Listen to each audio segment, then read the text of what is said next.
What's up, everybody? It's your boy Q. You know who. Back, baby, with another video. Thank y'all for kicking it with your boy Q today, guys. So we got another electric vehicle to talk about today, man. That's right, Chevy released their Chevy Silverado RST trim, guys. Battle of the electric, man. No longer the battle of the V8s, man. We into the electric, into the future. I just did an F150 Lightning video, so if you're interested in that, go back and check it out. I think I went a little more depth on that one than I did on this one, but y'all get the point, man. It's battle of the EVs. Everybody gonna be doing it, man. So let's talk about it. Right now it's the battle of the EV, battle of the electric. Everybody's going electric, right? So Ford released their EV, their electric Ford Lightning F150, I think what, last year, 2021, 2020, somewhere like that. So now Chevy has released their, and mind you, Tesla already has done it. Rivian, how you want to say it, is already up for sale. But just for the purpose of this video, I'm just going to be talking about the Chevy Silverado, and I'm going to be talking about the trim that they discussed the most, which is the RST trim, which is the highest trim truck they have. They do offer another trim, which is the WT trim, I think, which is going to be like more your entry-level truck, like $39,000. But the RST price, man, $105,000 to $107,000, bro. So that is a lot of money for a truck. If y'all call my F150 Lightning video, if you haven't watched it, go watch it.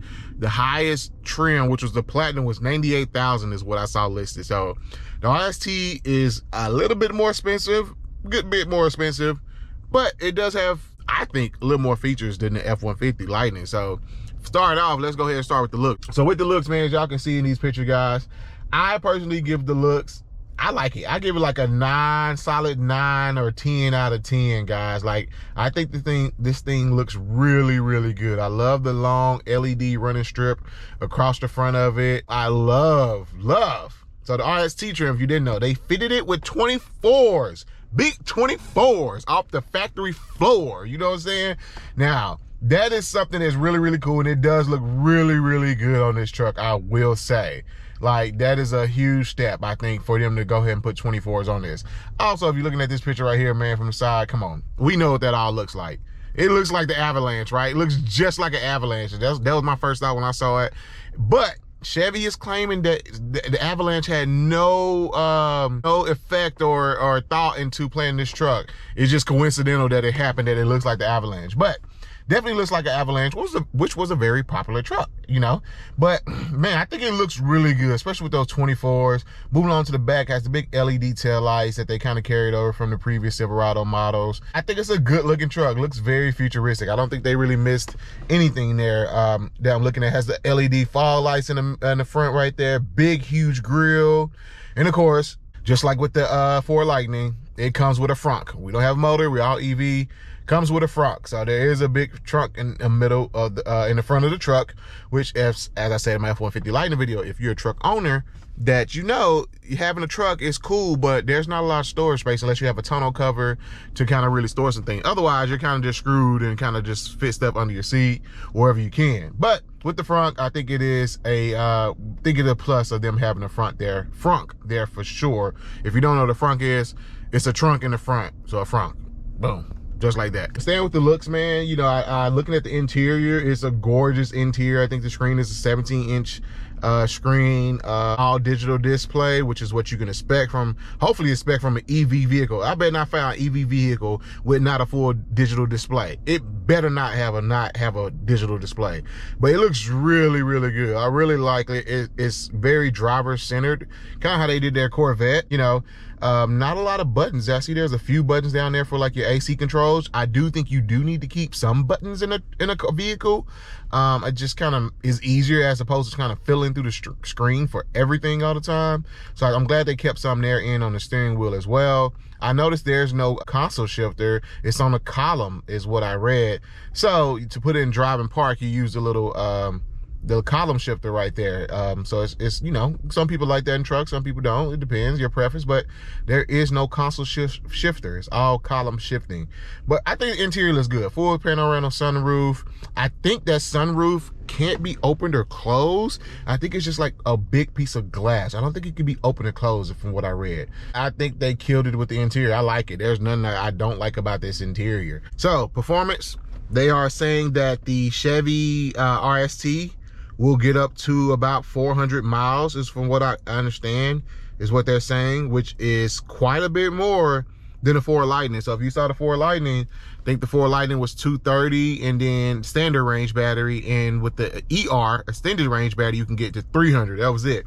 So they're saying the RST can get up to 400 miles, which is what I would like to see from a EV vehicle. You know, in the F-150 Lightning video, I thought that was a big red flag that only maxes 300 miles. To me, that's just not a lot. Like, honestly, in my opinion, that's just, it's not a lot of miles or miles or whatever you want to call it. Keep on with performance, of course.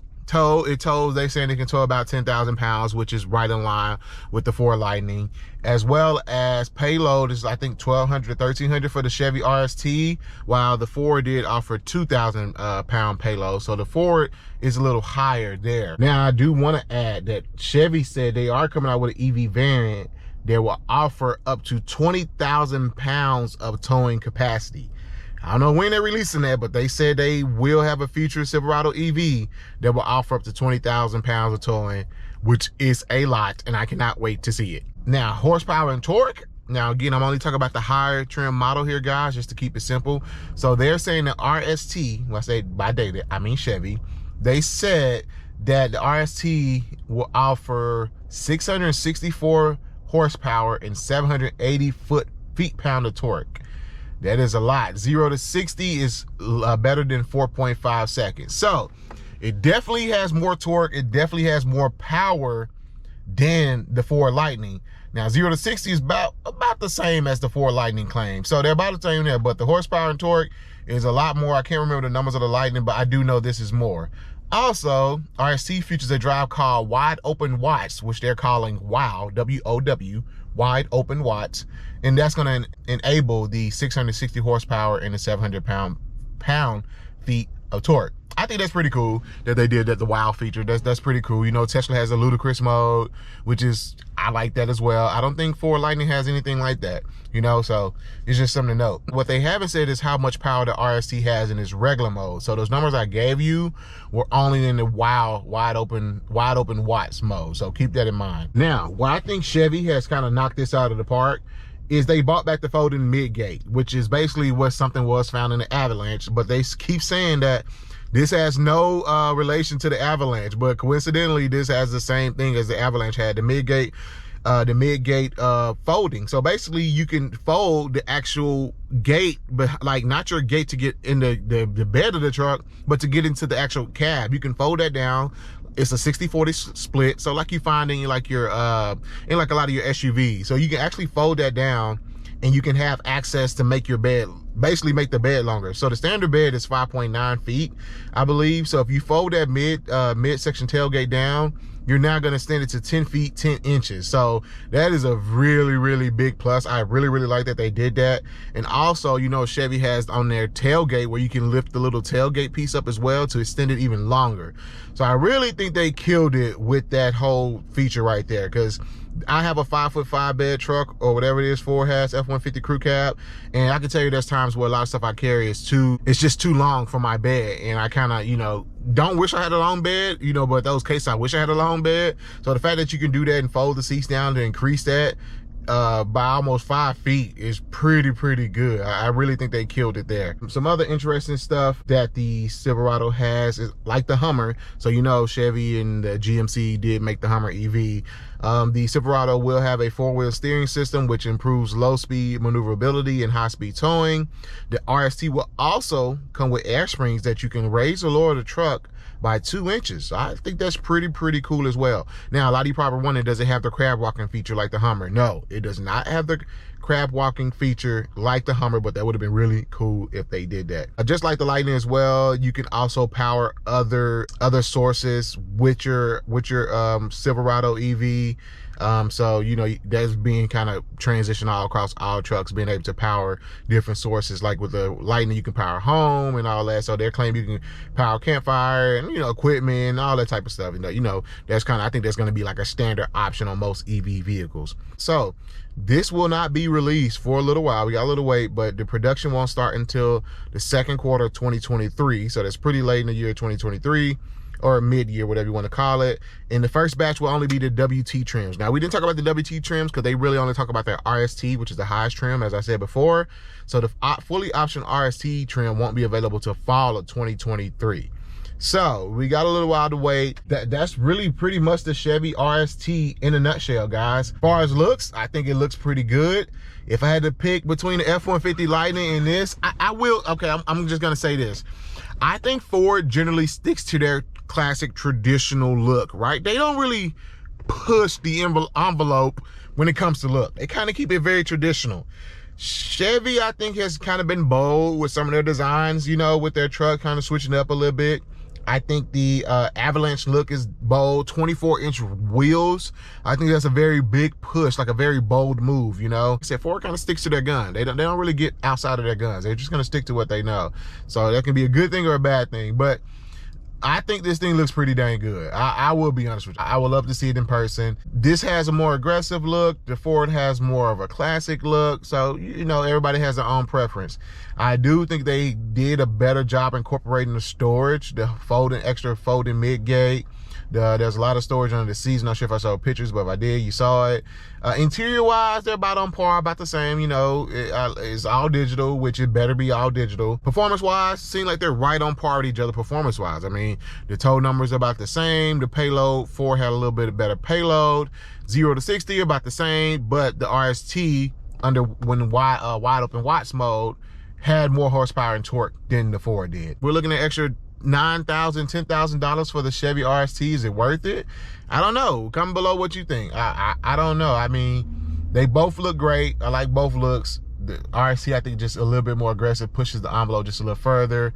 And the fact with the standing bed and all that stuff that you can go from a 5-foot bed, 5 feet 9-inch bed to a 10 feet 10-inch bed is pretty cool. You can actually remove that whole glass section there too, guys. I forgot to mention that. So I think the Ford does have a little bit more space in the front area than the RST, but you know, I mean, hey, you know, comment below what you thought. Would you take the F-150 Lightning, or would you take this Chevy Silverado EV RST, man? You know, it's really gonna come down. I think looks is a personal preference thing. One person might think something looks beautiful, another person think it's the ugliest thing in the world. So I honestly, the looks is gonna depend on what you want. Usually Ford on the 64, the Chevy 6 to Chevy. There's usually no crossover. It is what it is. But I'm excited to see this whole EV thing take off, man. Y'all don't know, I'm a very, like, I love techie stuff. I'm a very nerdy techie person when it comes to technology. Like, I love technology. Like, it just intrigues the hell out of me. But comment below what you think. I like the RST. I think it looks good. I think it's a good looking truck. Performance numbers right on par. We'll see. This, I'm pretty sure this EV thing is going to continue to get pushed and pushed, and it's going to grow and grow, and it's probably going to be crazy what the future has to hold. So anyway, that's all I got. It's your boy Q. Thank y'all for watching. Hope y'all enjoyed the video. Like, subscribe. I'll catch y'all next one, baby. Peace.